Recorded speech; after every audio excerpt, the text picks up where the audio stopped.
Hello friends, welcome to Shashtika kitchen. நம்ம கிச்சனில் vegetable biryani எப்படி செய்யலாங்கிறத பார்க்கலாம்.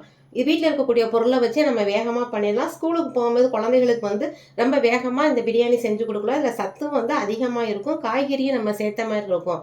அதுக்கு பீன்ஸ் ஒரு கப் எடுத்துருக்குறோம். அதே அளவுக்கு கேரட் எடுத்துக்கிடுவோம்.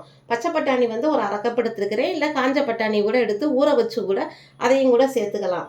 காலிஃப்ளவர் ஒரு அரை காலிஃப்ளவர் எடுத்துருக்குறோம். வெங்காயம் சும்மா ஒரு 5 வெங்காயம், பூண்டு ஒரு 10 பூண்டு, ஒரு சின்ன துண்டு பிஞ்சி இஞ்சி, 2 பச்சை மிளகாய் எடுத்துருக்கோம். இதை மிக்சியில் நம்ம குறகுறப்பாக அரைச்சி எடுத்துக்கிடுவோம். இதுதான் இந்த பிரியாணிக்கு டேஸ்ட் ரொம்ப நல்லாயிருக்கும். அரிசி நம்ம 1 டம்ளர் சீரக சம்பா அரிசி எடுத்துருக்குறோம். இப்போ இதை நம்ம ஒன்றா குக்கர்லேயே ஒரே இதை தாளித்து விட்டுறலாம். நல்லா உதிரி உதிரியாக இருக்கும், டேஸ்ட் ரொம்ப நல்லாயிருக்கும். இப்போ எப்படி செய்யலாங்கிறத பார்க்கலாம். இப்போ நம்ம ஒரு கடாயில் 2 ஸ்பூன் நெய் சேர்த்துருக்குறோம். இதில் நம்ம எடுத்து வச்சுருந்த ப்ரெட்டை வறுத்து எடுத்துக்கிடுவோம். ப்ரெட்டை வறுத்து எடுத்துட்டு நம்ம அப்படியே குக்கரில் தாளிச்சிடலாம். ப்ரெட்டு போடும்போது டேஸ்ட்டு நல்லாயிருக்கும். ப்ரெட்டு விருப்பப்பட்டால் சேர்த்துக்கோங்க, விருப்பம் இல்லைன்னா அதை அவாய்ட் பண்ணிக்கோங்க. ப்ரெட்டு இந்த மாதிரி கொஞ்சம் கலர் மாறினோடனே நம்ம ஆஃப் பண்ணிடுவோம். ப்ரெட்டை தனியாக எடுத்து வச்சுக்கிடுவோம். ப்ரெட்டை இந்த மாதிரி நம்ம வறுத்து எடுத்துக்கிடுவோம். இப்போ நம்ம பிரியாணியை தாளிக்கிறதுக்கு குக்கரில் ஒரு 3 ஸ்பூன் எண்ணெய் விட்டுருக்கோம். எண்ணெயும் 1 ஸ்பூன் நெய்யும் சேர்த்துருவோம். நெய் சேர்த்தும் போது இந்த பிரியாணி டேஸ்ட் ரொம்ப நல்லாயிருக்கும். நெய்யும் நல்லா சூடானதுக்கப்புறம் நம்ம எடுத்து வச்சுருக்கிற ஒரு துண்டு பட்டை, 2 கிராம்பு, கல்பாசி, பிரிஞ்சி இலை இதை சேர்த்து நம்ம வெளியே விட்டுருவோம். கொஞ்சம் அது கலர் மாறினது உடனே நம்ம 2 பெரிய வெங்காயம் கட் பண்ணி வச்சுருக்கிறோம். அதையும் சேர்த்துடலாம். சேர்த்து நல்லா வதக்கலாம்.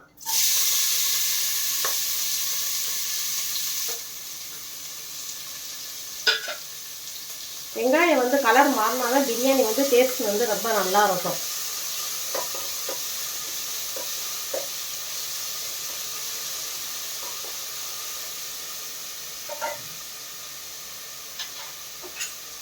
வெங்காயம் கலர் மாறுறதுக்குள்ள நம்ம எடுத்து வச்சிருக்கிற வெங்காயம், இஞ்சி, பூண்டு, பச்சை மிளகாய், மல்லி, புதினாவை மிக்சியில் நம்ம அரைச்சிட்டு வந்துடலாம்.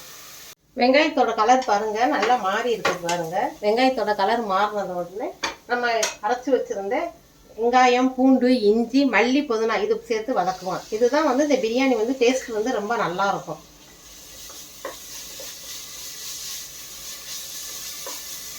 வெங்காயம், பூண்டு, இஞ்சி நல்லா வதங்கின உடனே நம்ம 2 தக்காளி பழம் கட் பண்ணி வச்சுருக்கோம். அதையும் சேர்த்துடலாம்.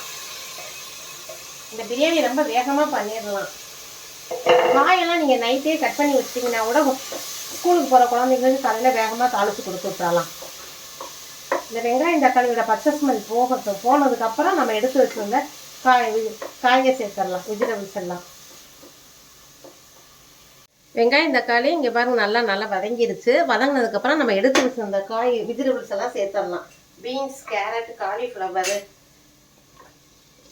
சேர்த்து அப்படியே வதக்கிடலாம். காலிஃப்ளவர் நல்லா க்ளீன் பண்ணி எடுத்துக்கோங்க.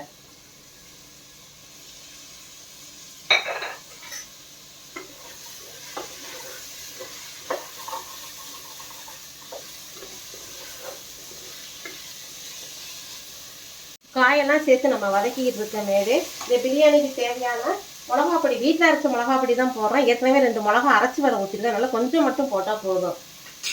ஒரு 1/4 ஸ்பூன் போட்டுக்கிட்டோம்னா 1 ஸ்பூன் பிரியாணி மசால் பொடி, வீட்டில் அரைச்ச பொடி இல்லை கடையில் வாங்கின பொடி, எந்த பொடினாலும் நீங்கள் சேர்த்துக்கோங்க. அந்த வாசனைக்காக தான் நம்ம சேர்க்குறோம். தயிர் சேர்த்துருவோம். தயிர் ஒரு 3 ஸ்பூன் ஆகிற மாதிரி தயிர் சேர்த்துக்கிடுவோம். இது காஞ்ச பட்டாணி நைட்டே நம்ம ஊற வச்சுட்டு குக்கரில் ஒரு விசில் விட்டு நம்ம எடுத்துருக்கிறோம். அப்போ தான் கொஞ்சம் நல்லா வெந்திருக்கும். பட்டாணி இல்லைன்னா வேகாமல் இருக்கும். இதையும் சேர்த்து அப்படியே வதக்கிடலாம். நம்ம இப்படி வதக்கும் போது இதில் காயெல்லாம் நல்லா வெந்துடும். வெந்ததுக்கப்புறம் நம்ம தண்ணி ஊற்றலாம்.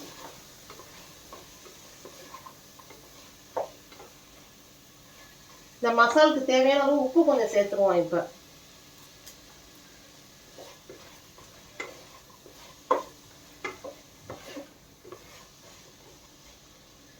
இந்த காய் நல்லா பச்சை ஸ்மெல்லாம் போயிருச்சு உங்களுக்கு. இந்த மாதிரி நல்லா வதக்கி விட்டுக்கணும். நல்லா மசால் பொடியெலாம் நல்லா சார்ந்துருச்சு. நம்ம இதில் பீன்ஸ், கேரட், பட்டாணி சேர்த்துருக்குறோம்.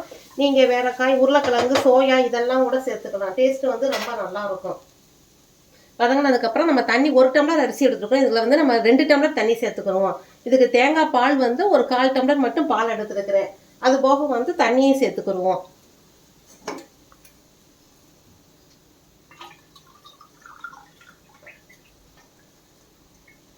பாலோட சேர்த்து 2 டம்ளர் சேர்த்துருவோம்.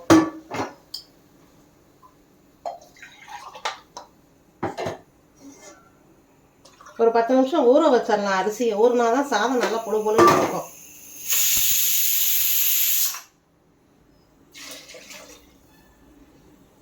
இந்த தண்ணி சேர்த்து நல்லா கொதிக்க வச்சுருவோம். இந்த பிரியாணிக்கு தேவையான அளவு உப்பும் சேர்த்துருவோம். காய் வதங்கும் போது கொஞ்சம் உப்பு போட்டோம், இப்போ கொஞ்சம் உப்பு சேர்த்துருவோம். கொதிக்கும் போது அரிசியை சேர்த்துருவோம்.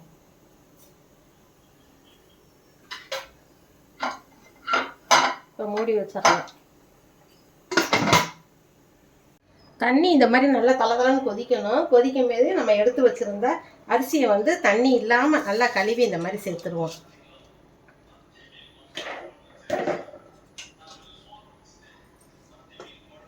அடுப்பை வந்து நம்ம மீடியம்லேயே வச்சுருவோம். கொஞ்சம் நல்லா வெந்ததுக்கப்புறம் நம்ம தம் போடலாம். ஒரு 10 நிமிஷத்தில் ரெடி ஆகி எல்லாம் ரெடி பண்ணி வச்சுக்கிட்டிங்கன்னா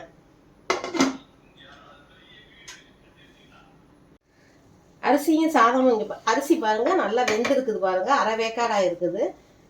இந்த டைமில் கொஞ்சம் தண்ணி கொஞ்சம் லைட்டாக தான் இருக்குது. இந்த டைமில் நம்ம மூடி வச்சு அடுப்பு சிம்மிலேயே வச்சு ஒரு 5 நிமிஷம் கழிச்சு ஆஃப் பண்ணிடுவோம். குக்கர் விசில் வந்தாலும் வராட்டினாலும் மல்லித்தலை விட்டு ஒரு ஸ்பூன் நெய் சேர்த்துருவோம். நல்லா உதிரி உதிரியாக பிரியாணி வந்து டேஸ்ட் வந்து ரொம்ப நல்லா இருக்கும். சேர்த்து குக்கரை நம்ம மூடி வச்சிடலாம். சிம்மில் வச்சுட்டு ஒரு 5 நிமிஷம் கழிச்சு பார்க்கலாம். வெயிட் போட்டு விட்டுருவோம். வெயிட் சேர்க்கலாம். இப்போ குக்கரை நம்ம ஓப்பன் பண்ணி பார்க்கலாம்.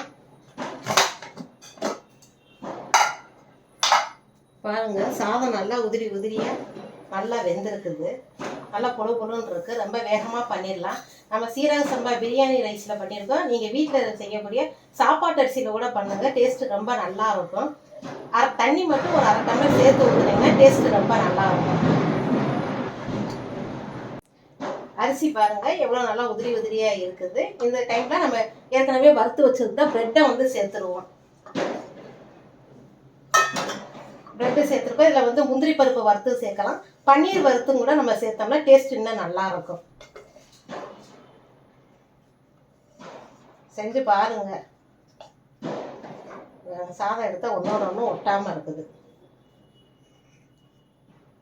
வெஜிடபிள் பிரியாணி இந்த மாதிரி செஞ்சு பாருங்கள். கல்யாண வீட்டு பிரியாணி மாதிரியே டேஸ்ட் நல்லா இருக்கும். இங்கே பாருங்கள், சாதம் வந்து நல்லா ஒன்றோட ஒன்றும் ஒட்டாமல் நல்லா பொழு பொழுன்னு இருக்குது. நம்ம குக்கர்லேயே இந்த மாதிரி செஞ்சோம்னா அதுக்கு ரைத்தா நல்லா குக்கும்பர் ரைத்தா, வெள்ளரி பிஞ்சு ரைத்தா எடுத்துருக்குறோம். டேஸ்ட்டு வந்து ரொம்ப நல்லா இருக்கும். உங்கள் கருத்துக்கு செஞ்சு பாருங்கள். உங்கள் கருத்துக்களை கமெண்ட் பாக்ஸில் தெரியப்படுத்துங்க. சசிகா கிச்சனை உங்களுக்கு பிடிச்சிருந்தா லைக் பண்ணுங்கள், ஷேர் பண்ணுங்கள், சப்ஸ்கிரைப் பண்ணுங்கள்.